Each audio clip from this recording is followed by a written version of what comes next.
Broadcasting live from the Subaru of Gwinnett Studios in Atlanta, it's time for On the Money, presented by Embassy National Bank. Now, here's your host, Joe Moss. Hello, everybody. This is Joe Moss, and welcome to this week's edition of On the Money. We are the #1 small business podcast here at Business RadioX. The show is sponsored by Embassy National Bank, and as you know, we discuss topics designed to help small business succeed, because at Embassy, we are proud of what we do for small business.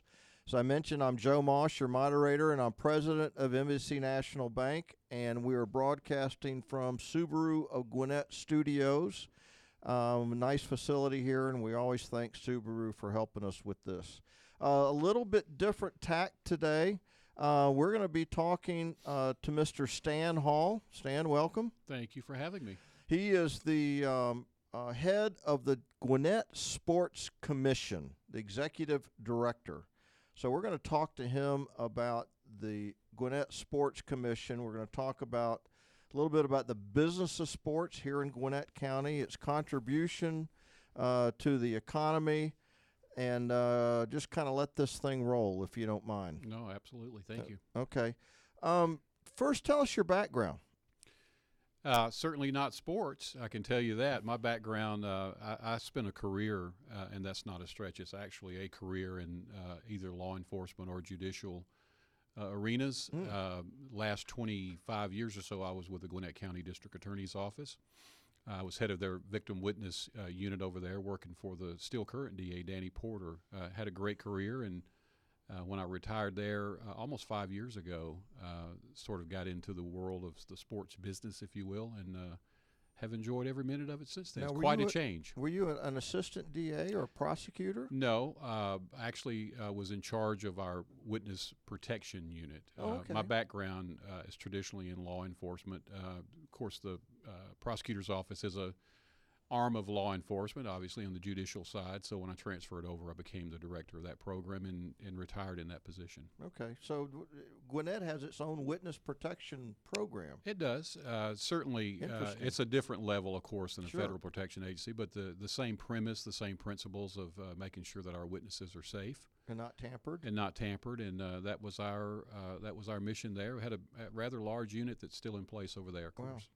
All right, well, listen, let's talk about sports. Let's talk about the Gwinnett Sports Commission. When was it created? Why was it created? What's your mission? The Sports Commission has been around for about 13 years now. Okay. It's been around for a reasonable amount of time, and it was created originally as a part of what was then called the Convention and Visitors Bureau.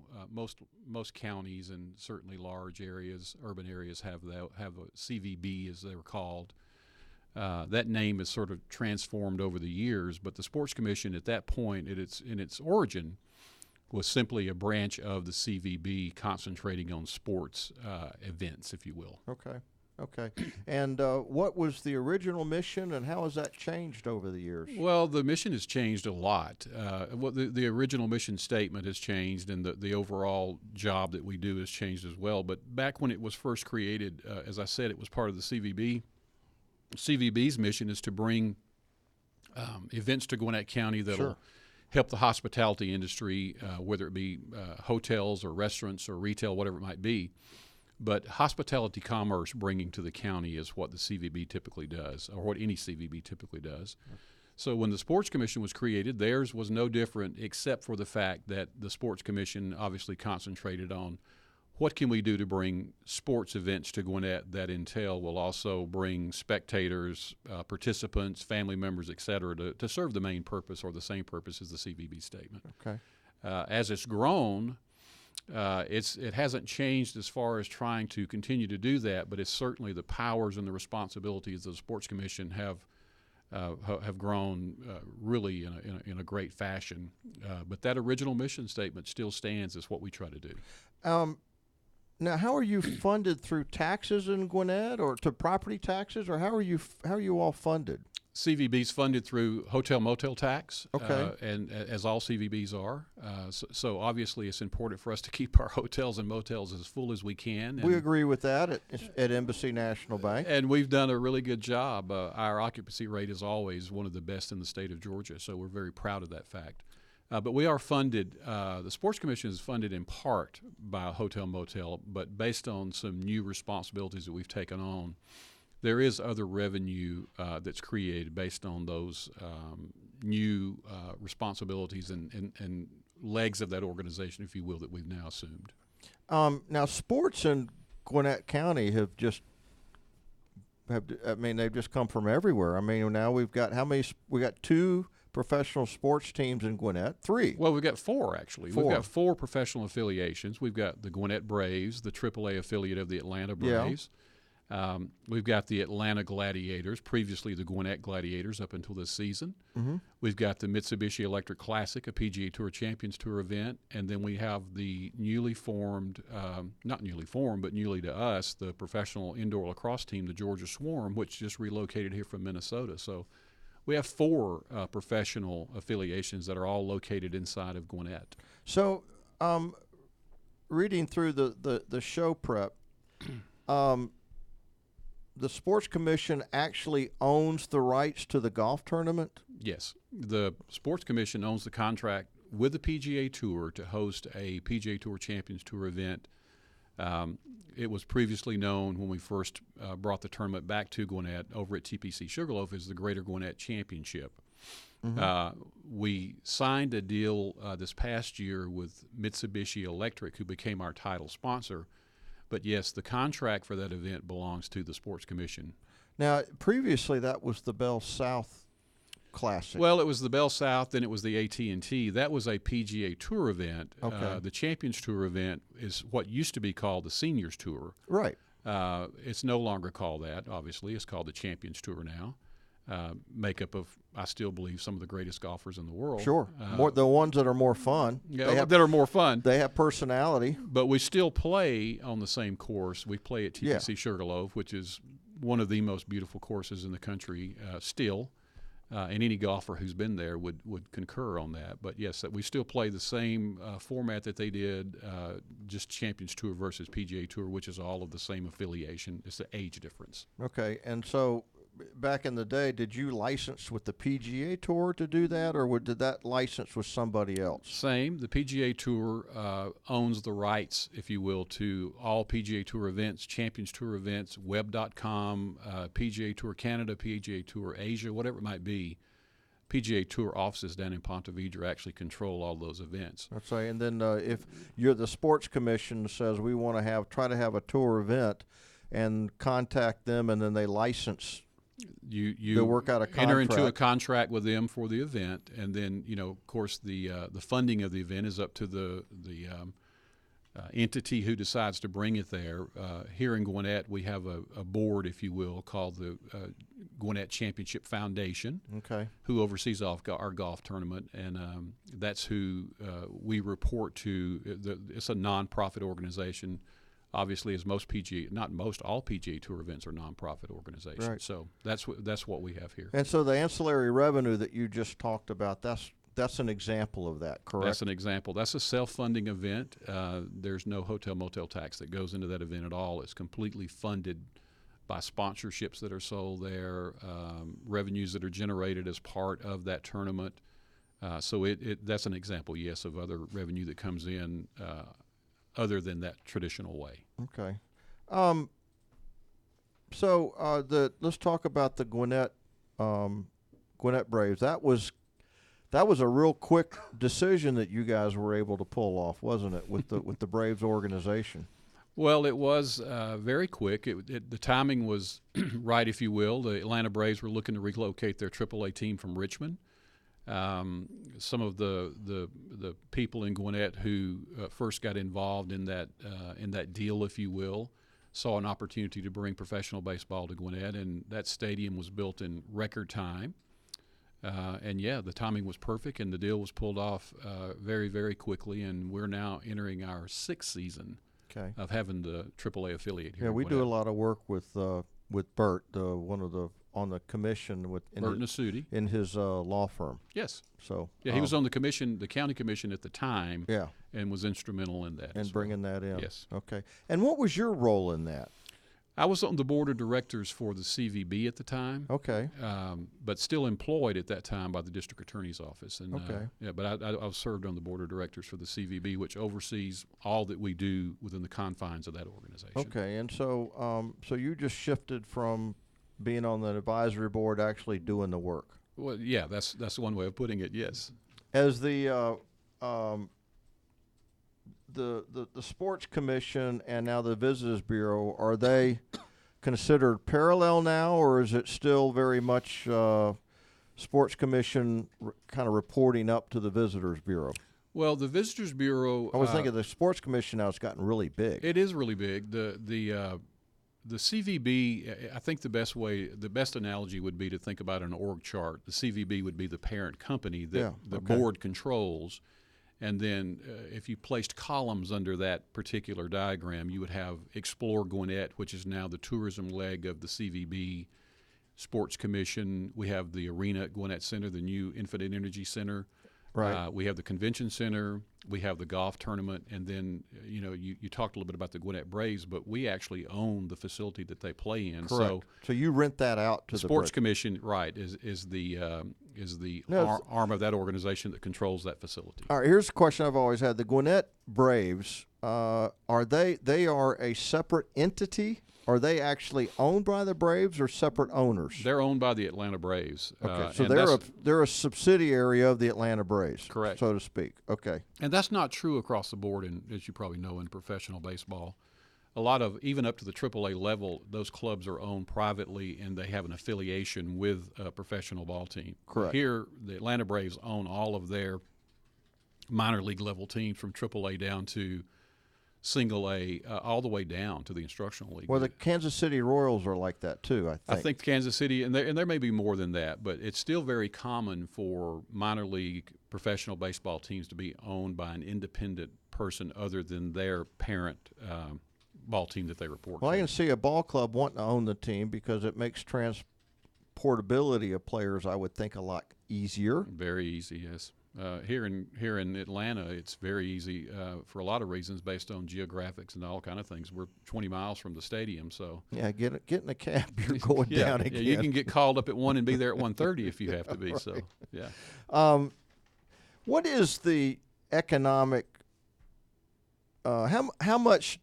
Let's just talk about the professional sports team. Include the PGA and the event, but. Those four teams plus the PGA, how much does that contribute to the economy of Gwinnett County? Well, we do an economic impact study each year after. We'll talk about the Mitsubishi Electric Classic first. We do an economic impact study each year. It typically generates anywhere from $10 to $12 million economic impact. And that's, a professional golf tournament is a week event per year. So that's a huge economic impact to be brought into Gwinnett based on that one part of our professional sports scene here. And so that's people coming to Gwinnett, staying in a hotel, eating dinner, doing whatever they have to do in order to see the golf tournament. Exactly. Okay. All monies that are spent based on that event taking place are considered to be part of that economic impact and that total number that's derived based on that event. Okay. The Gwinnett Braves, the Swarm, we don't know yet because they're just getting ready to start their inaugural season in January.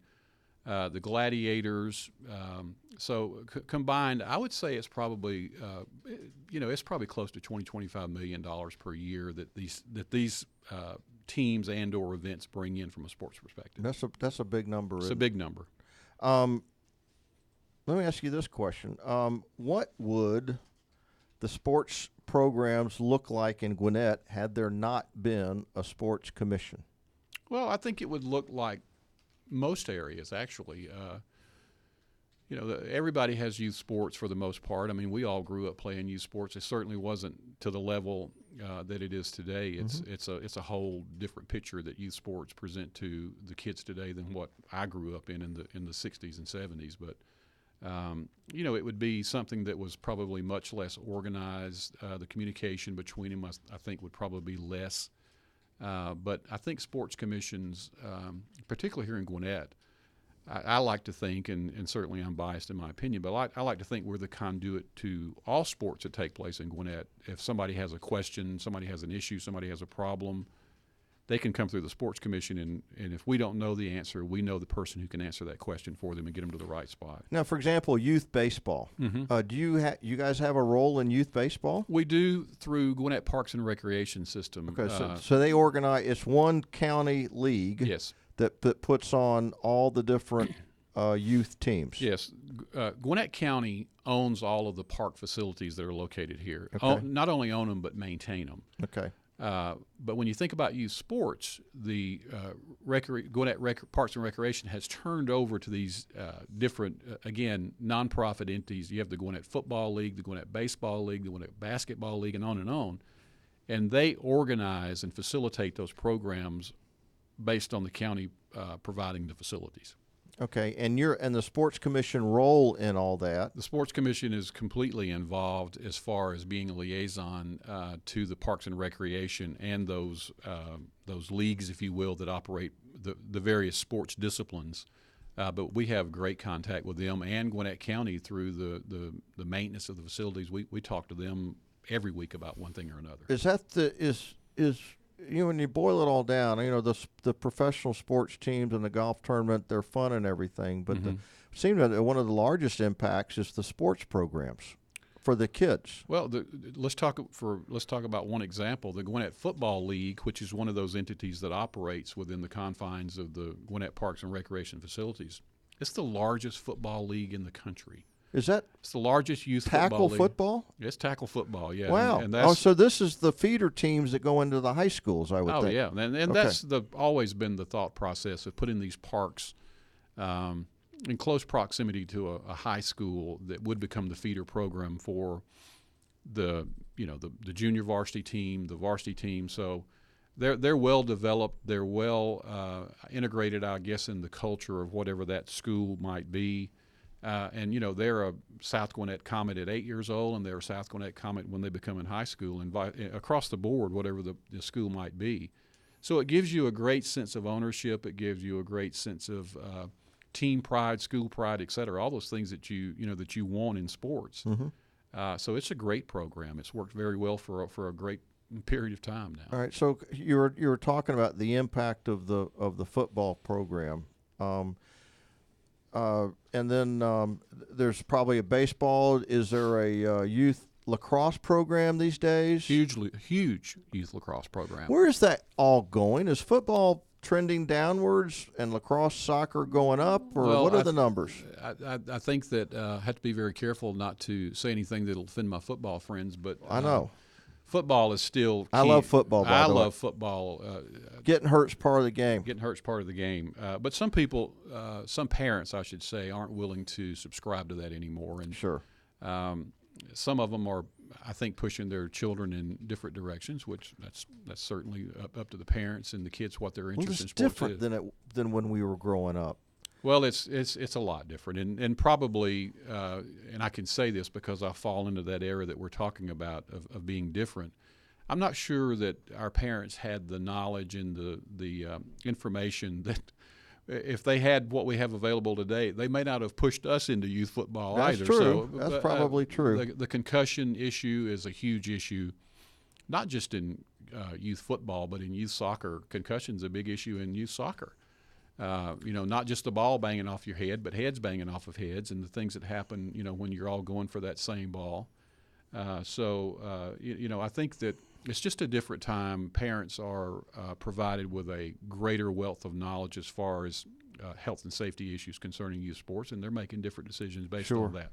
Well, listen, you're listening to On the Money, and we're having a really good conversation with Stan Hall he's the head of the Gwinnett Sports Commission, and talking about the impact of sports on Gwinnett County and the role of the Gwinnett Sports Commission in that. Stan's got his fingers into anything. If you had to put it all together, total it all up, what is the economic contribution of sports to Gwinnett County? I don't know if I can give a number. I mean, I can think of this or think of that and how it contributes, but to give you a lump sum, I don't know that I could give you an adequate number because I don't know, for instance, what youth sports might bring in economically. A lot of that is the folks that participate in that, which is a huge number, actually live here. An example. But they're travel teams, aren't there? Gwinnett County has probably 200 or 300 girls softball travel teams that play all over the place, including Gwinnett. Right.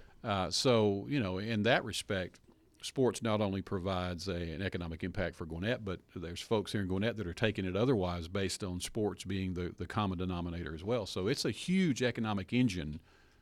We want to keep as much of it as we can here in Gwinnett, obviously, but that engine pushes well beyond our boundaries just based on the nature of the beast, if you will. Well, I can tell you that I had the honor of having dinner with Pug Mabry, who was one of the old-time mayors. I think he was the mayor of Roswell, Georgia, for 25, 30 years. And I asked him about the success of Roswell, and he said, well, when we put all this together, we thought that the key was to have a real good youth sports program. And if you have a real good youth sports program, then you're going to bring families, and you're going to bind the community together. And I sat there and I thought, you're absolutely right. And that's the genesis of the Roswell Parks, the programs, and in a lot of cases, Roswell, it's as a city, it's kind of a microcosm of what Gwinnett County has been able to do. But Gwinnett County doesn't break it down by individual cities. So it sounds like it's a little bit more organized on a county level. Yeah, it's broken down into clusters here based on cities there. But his idea that you just referenced was, I think, completely accurate and really smart on his part. And many cities have followed that since and even before then, because that sports connection really is a great bonding that brings communities together, families together, parents and their kids together, et cetera. It just goes on and on as far as the good things that it does. I think one of the things that has changed since his time, probably when he first did that, as well as certainly in my lifetime, is that original idea of sports for sports. The kids got involved in it, the community things, all the things you talked about. It's become so competitive and so I guess individualized as far as a kid picking a sport at a very early age that they want to try to excel at, that it has gone beyond, I think, probably what, certainly me and Amen. And perhaps you as well. But it's a business is what it is now. I used to coach. Mm-hmm. I coached my children through 21 seasons of softball or baseball. And the change in the change in the parents from when I started to when I ended. And now if you go, it's unbelievable how competitive it has gotten. Well, same here. I coached as well. I coached in Little League and Pony League baseball for several years, and as a kid played all those sports too. But you would have never had a parent back then who would have confronted a coach about, my child's not playing enough or whatever some of the examples we see that can, in some cases have become sort of violent, not only toward the parents and the coaches, but the parents attacking referees and all the things that we've read about. We never saw any of that I can recall, but it is so competitive now that the parents, are probably involved in it a little more than they should be as far as wanting their child to excel in that sport. Is it the money? Is it the hope of the scholarship? What is it? I think it's certainly the hope of the scholarship. A lot of the kids that become specialized in sports at an early age are certainly looking to go to college on that sport discipline, whatever it might be, if it's baseball or whatever it might be. So if that gets derailed at some point, then the parents get, that's when the parents get really interested / agitated about how it's going.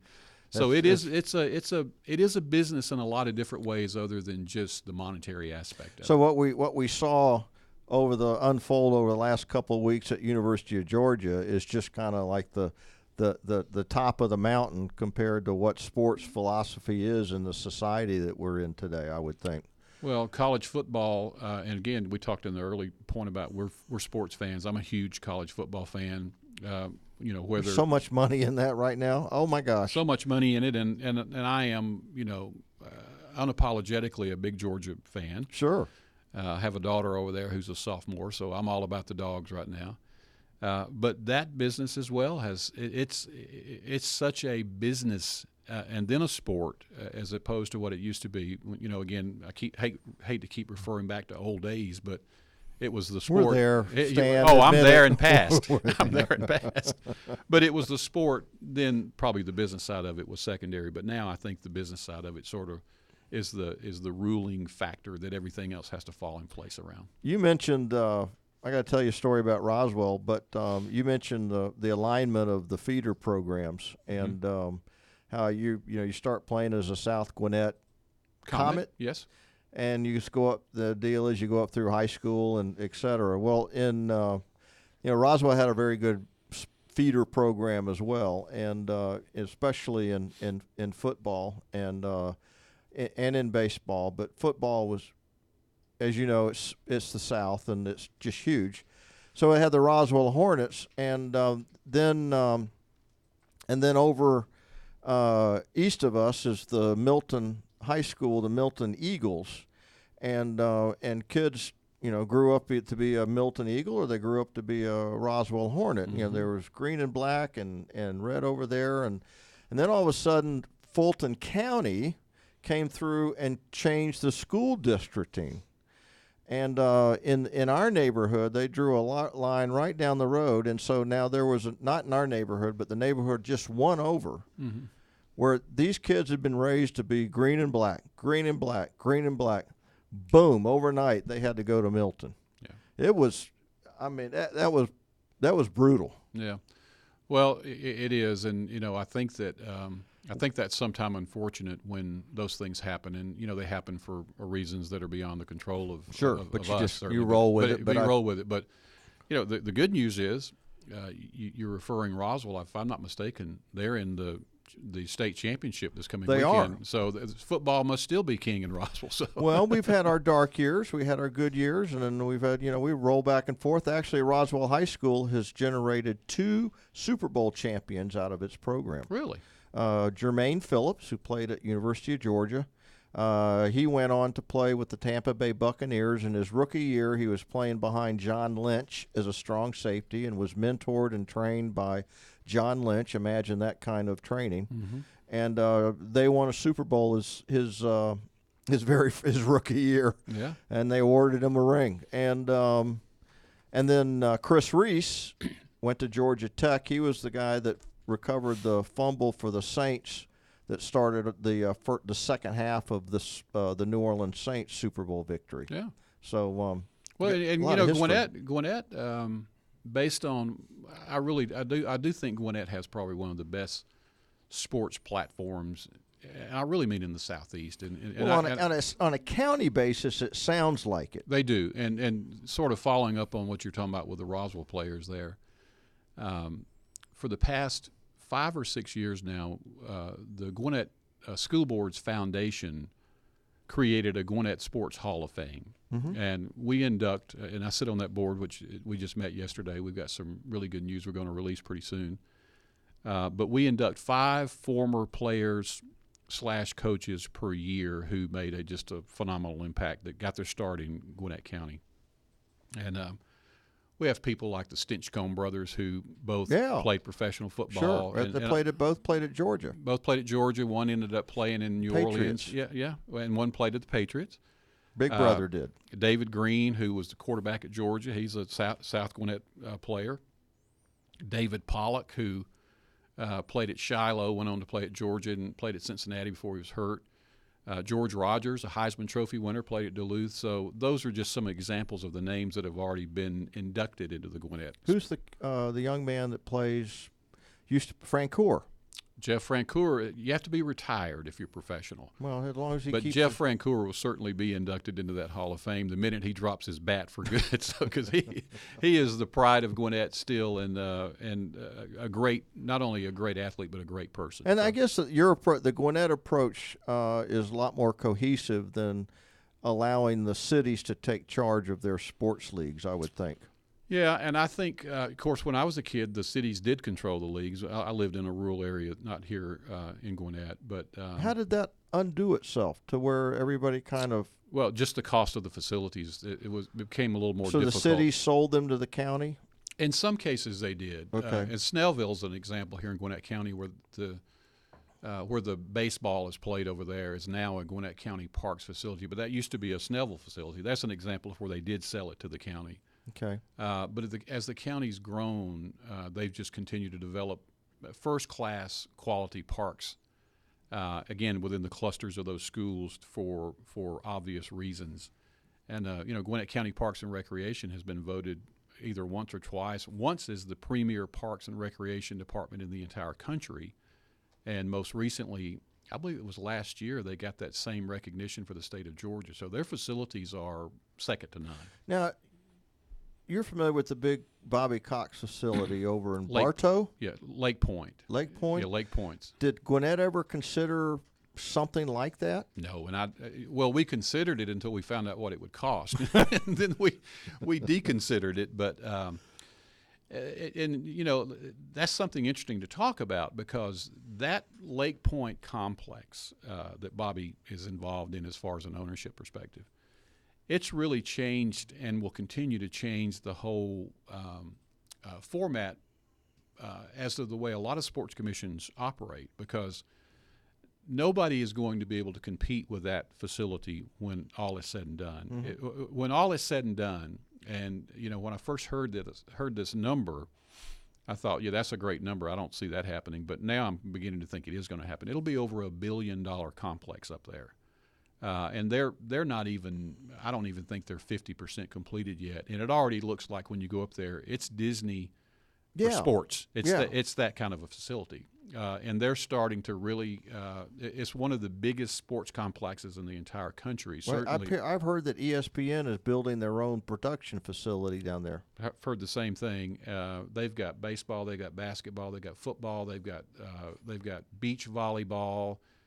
They've got an indoor facility that they just opened that has 12 basketball courts, so they can certainly attract the high-level basketball tournaments that we compete for here. I think, I don't know how long it's going to take for that to play itself out, but I think that what we're seeing take place up there, which is, it's great for Georgia, obviously, but they've got their own hotels on property. They've got their own restaurants on property. They're talking about putting a sports medicine facility on property. So it'll be a one-stop all for all sports. I do think, if we don't keep up with it on a local level as far as the various sports commissions throughout the state of Georgia, I think it'll have a big impact on the events that we're able to bring here because that would be the place you'd want to go if we can't compete with them. We intend to try to compete here, but some counties won't be able to do it financially. Sure. Well, understandably. What is the future of sports in Gwinnett? Are we gonna get more sports teams? Or going to get did y'all try to get the Braves up here? No, we didn't try to get the Braves, and they didn't ask us either. I guess they thought that being already here with a AAA is probably all we could stand. It'd been smarter to come up here than it would going over to Cobb County if they were going to move. But that's my own personal opinion. I think it's going to be interesting to see how that move affects their attendance. For those of us who live here in Gwinnett, I think it would have been an easier drive to go to Turner than it would to go all the way out to Marietta to see the Braves. Of course it is. I think people who are baseball fans are going to go where baseball's played. I really do believe that. But thinking about the traffic challenges that you may have as a baseball game is about to start based on the times, it's going to be interesting to see how they facilitate and manipulate that problem to make it something that you do want to do. Well, haven't you heard that there will be no traffic problems? I've heard that, but I live in Gwinnett, so I don't pay any attention to that at all either. So, what's on your agenda for additional high-level sports programs, sporting events? What's kind of on your wish list? Well, having 4 professional sports represented here in Gwinnett County in a suburban area. That's a plate full, quite honestly. We feel like we have room for one more sports discipline that we're actively working on now. We'll see how that goes. But the NBA needs to put a development league facility here. Well, we've got a nice arena that they could play in. There That's you for go. sure. Yeah. But I think that we'll continue to really sort of foster the programs we have going here, which I think in Atlanta. And again, no apologies, I am biased about Gwinnett. I think Gwinnett's sports scene is really. I don't think anybody can beat us as far as the sports scene that we have available here in Gwinnett, from childhood up to professional. Keeping in mind that the three majors will always be in the Atlanta area, the major league teams. But from a minor league standpoint, there's not many places that have the population size that we do that really house 4 professional affiliations. So we're really proud of that fact. Are those 4 programs, are they profitable? I think they're all profitable. I think they would all tell you they wish they were more profitable. Sure. The golf tournament, we've never lost money on the golf tournament. Well, that's just a good thing. I mean, the charities get, all those things. I mean, it everybody is, benefits. And, all of the money that's raised at the golf tournament, once the bill's paid, we give 100% of that back to charities. And in the past few years, we've given back almost $300,000 to local charities here in Gwinnett County, which is huge. And we want that number to get bigger and bigger as that tournament continues to grow. But I think that all of the sports teams represented here are certainly profitable. But I think they would all tell you they wish they were more profitable. So the Swarm is its own private company, is it not? The Swarm is privately owned. Yeah.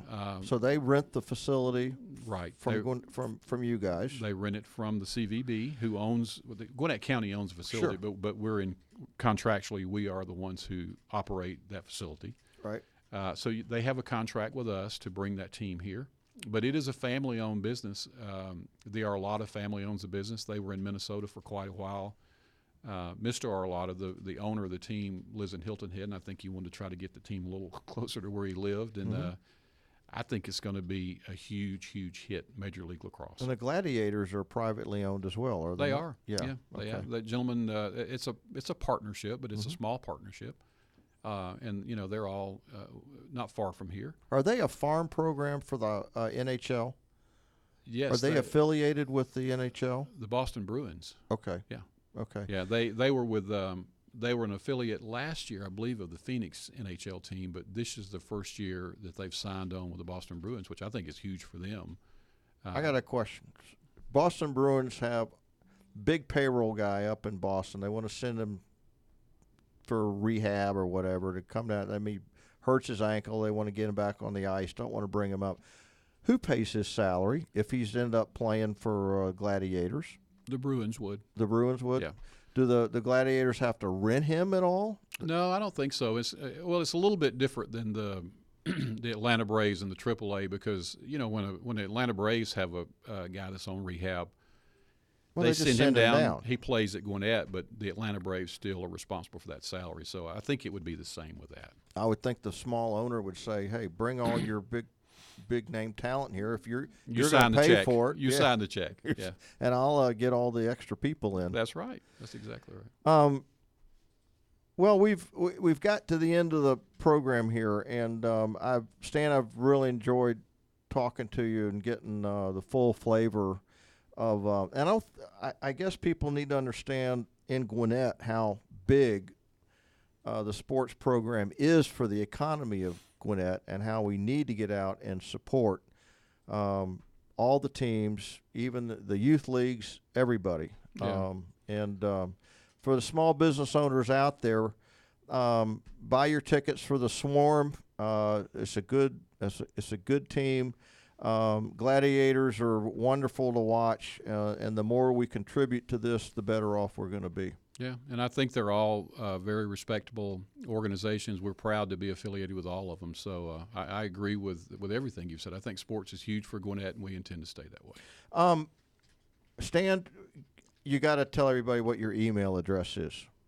Email address is shall@GwinnettSportsCommission.com or just shall at GwinnettSportsCommission.com. And your phone number? You know what? I don't know the office phone number, but it's GwinnettSportsCommission.com, and the phone number is listed on there. Good. Well, I appreciate you coming by today and spending the time with us. This has been very eye-opening for me. So that's your show for the day. And again, this has been On the Money, and we're the _1 small business show on Business Radio X, presented by Embassy National Bank. You can follow us on Twitter at _the_money and then the _1. And you can listen to any of our On the Money episodes at onthemoney.businessradiox.com.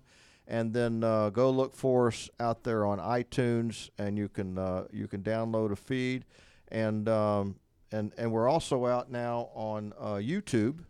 You go to the Gwinnett Business Radio X station on YouTube, and you'll find a video of this program as well. So, everybody have a good day out there. Keep their eyes wide open. As we always say, leave fear in the back seat. Be careful out there. And then the other one we came up the other week was stay authentic. Be yourself. Nothing sells better than someone who just stays authentic. So if the next time, thank you very much, and we will see you.